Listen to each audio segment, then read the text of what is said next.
నాయుడు గారి మీద ఆయన కూడా కొన్ని కమెంట్స్ చేయడం జరిగింది. టోటల్గా జరుగుతున్న ఈ సినారియో మొత్తాన్ని మీరు ఏం చూస్తారు, ఎలా అంటారు ఒక జర్నలిస్ట్గా చెప్పండి. సార్, డిబేట్లోకి వెళ్ళి ముందుగా నేను సోదరులందరికీ కూడా, మన డిబేట్లో ఉన్న వాళ్ళకే కాదు, ఏ అధికార ప్రతినిధి కన్నా నేను చేసే విజ్ఞప్తి ఒక మంచి మనసుతో చెప్తున్నాను, మీరు అలా తీసుకుంటే తీసుకోండి. ఇప్పుడు జగన్మోహన్ రెడ్డి గారని తమ నాయకుని అనుకుంటూ పవన్ కళ్యాణ్ గారు లేదా పవన్ కళ్యాణ్ చంద్రబాబు నాయుడు అనడం తప్పే. అలాగే చంద్రబాబు నాయుడు గారు అని అంటూ జగన్మోహన్ రెడ్డి పవన్ కళ్యాణ్ అనడం వైస్ వర్స అంటే తప్పు. గౌరవించడంలో మనం ఎదుటి వ్యక్తిని గౌరవించడం, ఇప్పుడు చంద్రబాబు నాయుడు గారిని గాడు అన్నా కానీ చంద్రబాబు నాయుడు గారు పోయేది ఏమీ లేదు.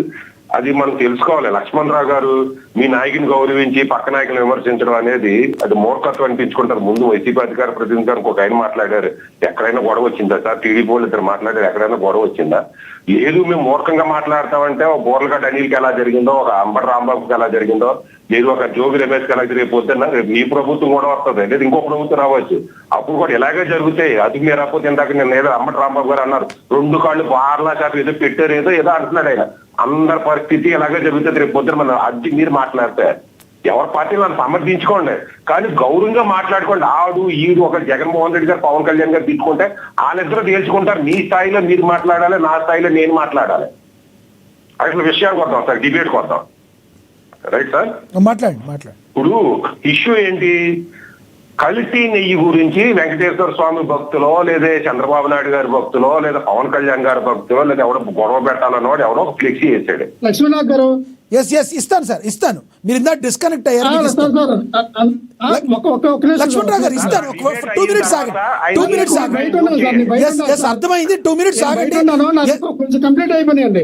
ఇస్తాను, 2 minutes కంప్లీట్ అయిపోయిన తర్వాత మీరు ఆయనతో మాట్లాడండి. ఎటు కాకుండా అవుతుంది. లక్ష్మణరావు గారు 2 minutes ఆగండి, నేను ఇస్తాను మీకు. రైట్, చెప్పండి అక్షర సత్యం గారు, చెప్పండి. అవసరమైతే లక్ష్మణరావు గారు అవసరమైతే 5-10 నిమిషాలు ఎక్స్టెన్షన్ చేద్దాం, మీకు ఇస్తా నేను.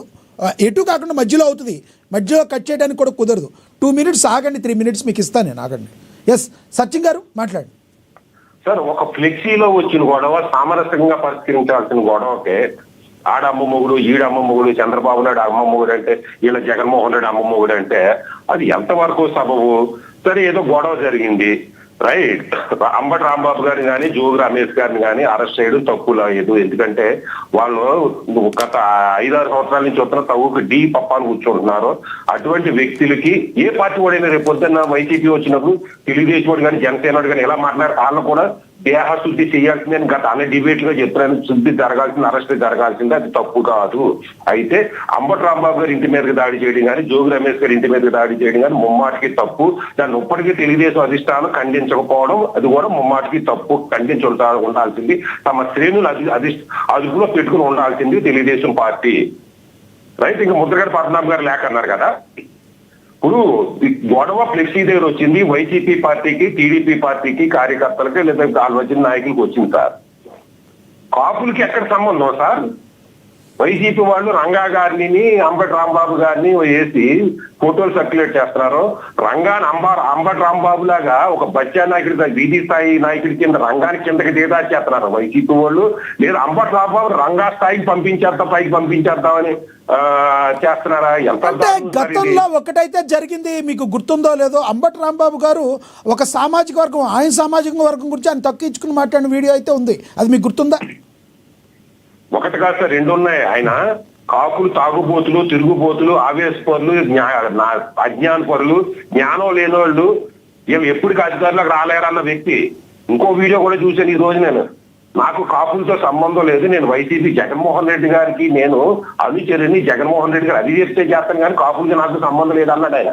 అటువంటి కాపులకి నాకు సంబంధం లేదన్న వ్యక్తికి కాపు సంఘాలు కానీ ముద్రగడ పద్మనాభరెడ్డి గారు కానీ లెటర్ ఎందుకు రాశారు? మాకు కాపులకి ఎందుకు నాశనం చేద్దాం అనుకుంటున్నారు, కాపులకి ఎందుకు లింక్ చేద్దాం అనుకుంటున్నారు? ఇంకొక విషయం సార్, ఇక్కడ చాలా విషయాలు ఉండాలి. ముద్రగడ పద్మనాభరెడ్డి గారు ఎలక్షన్ తర్వాత తన కాపు కులంచి తన కులాన్ని రెడ్డి కులానికి మార్చుకున్నట్టుగా మనం విన్నాం, పేరు కూడా మార్చుకున్నాడు ఆయన. మరి పద్మనాభరెడ్డి గారు కాపులకి సంబంధించి ఉత్తరం రాయాల్సిన సంబంధం ఏంటి? ఇప్పుడు ఆయన కాపుగా ఉన్నని చెప్పు కాపు ఉద్యమాల గురించి పోరాడాడు, తప్పులే. ఆయన రెడ్డిగా మారిన తర్వాత కూడా కాపుల గురించి రాత్రాడంటే కాపులంతా చచ్చిపోయినా ఏంటి? కాపుల్లో ఇంకా నాయకులు లేరా? కాపులు సమస్య వస్తే కాపులు తీర్చుకోలేరా? ఏ అర్హతతో పద్మనాభరెడ్డి గారు కాపుల గురించి, కాపుల ఇష్యూ గురించి ప్రస్తావిస్తున్నారు? Right. ఒక్క నిమిషం సార్, ఒక్క నిమిషం. చెప్పండి. రెండో పాయింట్, ముద్రగడ పద్మనాభరెడ్డి గారు ఉత్తరం రాసింది వైసీపీ ప్రతినిధిగా రాశారా, లేదా రెడ్డి సామాజిక వర్గం గురించి రాశారా, కాపు సామాజిక వర్గం గురించి రాశారా? మరో పాయింట్ ఏంటంటే, కాపు నేతను అరెస్ట్ చేశారని వైసీపీ వాళ్ళు ప్రచారం చేస్తున్నారు కదా. మరి మన జగన్మోహన్ రెడ్డి గారిని అరెస్ట్ చేసినప్పుడు రెడ్డి నాయకుడు జగన్మోహన్ రెడ్డిని అరెస్ట్ చేశారని ఎందుకు ప్రచారం చేయట్లే? ఇప్పుడు వైసీపీలో చాలా రెడ్డిని అరెస్ట్ చేశారు, మా రెడ్డి నాయకులను అరెస్ట్ చేశారని ఎందుకు ప్రచారం చేయలే?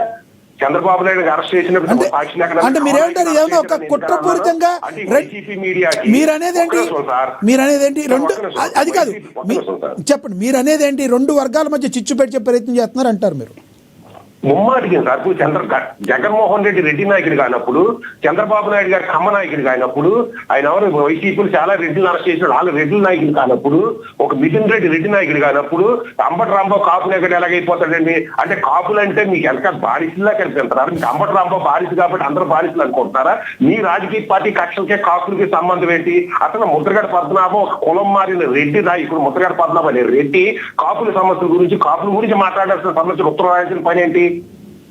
ఏదైనా ముద్రగడ పద్మనాభ రంగా గురించి కానీ, కాపుల రిజర్వేషన్ గురించి కానీ ఎప్పుడైనా మాట్లాడాడా? కమ్మక్క ప్రభుత్వాలు ఉన్నప్పుడు ఉద్యమాలు చేయడం చెప్పించి రాజశేఖర రెడ్డి గారు ఉన్నప్పుడు ముద్రగడ పద్మనాభం ఉద్యమం చేశాడా? జగన్మోహన్ రెడ్డి గారు ఉన్నప్పుడు ఉద్యమం రాశాడు, లెటర్ రాశాడా? ఈ కాపు సంఘాలు ఎప్పుడైనా జగన్మోహన్ రెడ్డి గారు అధికారంలో ఉన్నప్పుడు ఏమైనా ఉద్యమాలు చేసినాయా, ఉత్తరాలు రాసినాయా?